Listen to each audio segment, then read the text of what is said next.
Perez and Liam Lawson has got to be the most unexpected rivalry of the 2024 season. And the fact of the matter is, it is an absolutely hilarious, idiotic rivalry because one is in a race-winning car and the other is a rookie in a midfield team.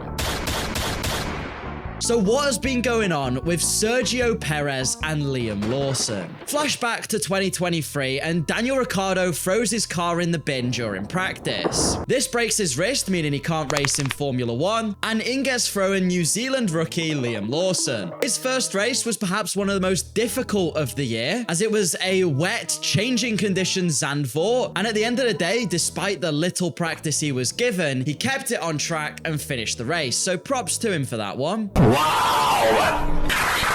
Then from there, whilst Daniel Ricciardo did some wrist exercises, Lawson got to continue racing in his place for a few rounds. He showed impressive pace, even scored some points, and also knocked Max Verstappen out of Q2 in Singapore. I'm gonna nuke Ireland! So really, we can thank Liam Lawson for giving us the chance for at least one non-Red Bull win that season. By the end of his run in Formula 1, everyone agreed Lawson deserved a shot full-time in the sport. Even grumpy old man Helmut Marko agreed that Lawson should have a chance and promised him a seat for 2025. Jumping from the little Red Bull team to the big Red Bull team, we now have to talk about Sergio Perez. And over the last 2 years, he's definitely earned that nickname. Bro cannot keep the car out of the wall. Maybe someone should remind Perez that wall riding doesn't work in real life, unless you're that one NASCAR race. And instead, he actually needs to keep to the track limits. But okay, maybe that's a bit harsh. He can keep it out of the wall sometimes. It's just a shame that when he does, he has to drive about 4 miles an hour and fight with Lance Stroll. Anyway, considering Max Verstappen is up there challenging for podiums and even race wins, Sergio Perez is about 2.5 million miles away, probably wondering what he's gonna have for dinner that night. On the topic of dinner, the other night, my mum asked me to clean the dishes. Instead, I showed her a picture of Sergio Perez, and she immediately knew they were washed. Moving on, this meant that Helmut Marko gave Daniel Ricciardo and Yuki Tsunoda a sort of ultimatum. Basically, if Ricciardo beat Yuki, he would get the Perez seat and be able to move up to the big Red Bull team where he was before. But whoever lost that inter-team battle would be certain to lose their seat to Liam Lawson. There was some Helmut Marko mind games where he was saying that Lawson wasn't promised the seat anymore, but we'll ignore all that and just assume he kept to the deal. Of course, we all know how it went. Daniel Ricciardo couldn't beat Yuki Tsunoda. Everybody was absolutely coping their complete hardest, basically making up any excuse from Ricciardo had a sore foot to Ricciardo once had a good race about 75 years ago. But Red Bull saw through it and they realized he wasn't good enough for Formula 1 anymore and booted him out of their team. Now, despite being in the junior team for about 65 bazillion years, Yuki Tsunoda still wasn't deemed a good enough replacement for Sergio Perez. So in comes now Liam Lawson. And now it seems to be that whoever wins out of Lawson and Yuki will get the Red Bull seat. Oh, let's go! That's class! With, at my best guess, Perez being out by at least the mid-season next year, if not sooner.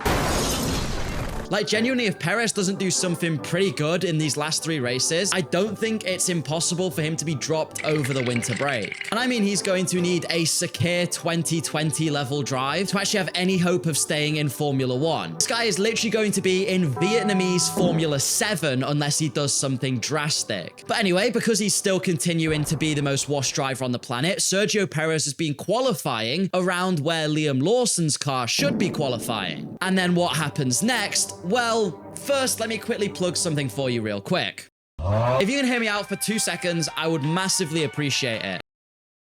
Recently, a company called V12RS reached out to me, and they ship official F1 merch worldwide. I know there's a lot of sites out there that do dodgy Formula 1 merch, but this is an actual page doing official F1 merch. If you click the link in the description and happen to be able to buy anything or want to buy some F1 merch, 10% of whatever you spend will go to supporting the channel, and I would massively appreciate it. Back to Liam Lawson, who seems to be an absolute master in pissing people off. Like, don't get me wrong, Liam Lawson seems nice enough off the track, as nice nice as someone from an island of criminals can be. Okay, I'm only joking, you Australian and New Zealanders. We know you're not criminals now. Please don't kill me. I mean, I've seen him on podcasts and stuff though, and he's genuinely been pretty funny. Seems like a sound guy who you'd probably go grab a pint with if he wasn't an F1 driver and wasn't allowed pints therefore.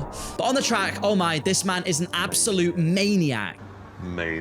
Already, he has beef with Lord Alonso himself. Alonso was basically saying that Lawson was too aggressive, nearly causing a crash like he had with Lance Stroll at Cota a couple years ago. So they had a little fallout. The two had an argument on the way back to the pits. But right, look, I'm an Alonso fan, and let me just be honest. If I had to pick the calmest driver on the grid, Alonso is not going to be him. So while you might be wanting to jump on the back of Liam Lawson at a two-time world champion roasting him, let's just maybe give him a bit of the benefit of the doubt that maybe Alonso was also probably just in a bit of a mood, considering he's driving the Formula 1 equivalent of a tractor around the circuit each weekend. Can't park there, mate. I think it makes sense Alonso won't be in the greatest of spirits. But no, not only did Lawson manage to piss off Alonso, he then managed to absolutely rile up Sergio Perez himself. First off, it's the Mexican Grand Prix where these two first collide, and that is Perez's home race. There's a lot of pressure on him. Pretty much the entire stadium sells out only because of Sergio Perez. I don't know why these people pay hundreds and hundreds of dollars for a 3-day ticket just to see their driver barely make it round the track in a reasonable time. But anyway, during the race, those two crossed paths, they fought,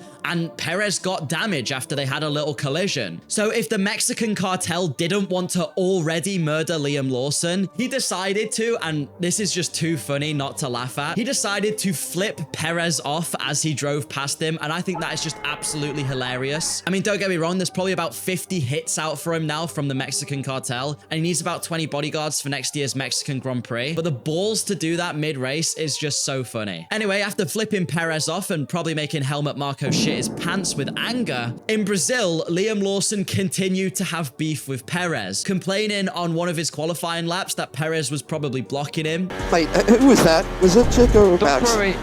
Don't worry, please. I mean, he insinuated it. He asked if it was Perez or Max who was holding him up. And the team radio race engineer, he was obviously absolutely petrified of Lawson saying or doing anything else. So he's like, please, please, no. Don't worry, please. Don't bring this up. We'll talk later. I love it when the F1 teams do that because you can tell they're like absolutely begging the F1 drivers to just hold their tongue for once, which they rarely ever do. But the reason there's probably so much beef and tension between these two is the fact of the matter is Perez is likely getting replaced by one of these. It's going to be Lawson or Tsunoda, and Perez knows that threat's there. So I think they're both doing their best to beat the other. If Lawson beats Perez, it gives him a better chance of being in the Red Bull seat because he can go, well, look, I'm in a slower car and I'm outperforming your second driver. Hire me. Perez will try and discredit Lawson because it gives him a bit more of a chance to stay in Red Bull. So the beef does make sense. They're fighting for the same seat. As fans, it's great for us because it gives us something entertaining to watch. But who do you think should get the seat? Liam Lawson or Yuki Tsunoda? Yuki's been there a while. I don't see why they wouldn't hire him. If you did enjoy this video, please consider subscribing. And also, massive thank you to the channel members. Your support really does actually help the channel a lot. I hope to see you all in the next one. Goodbye.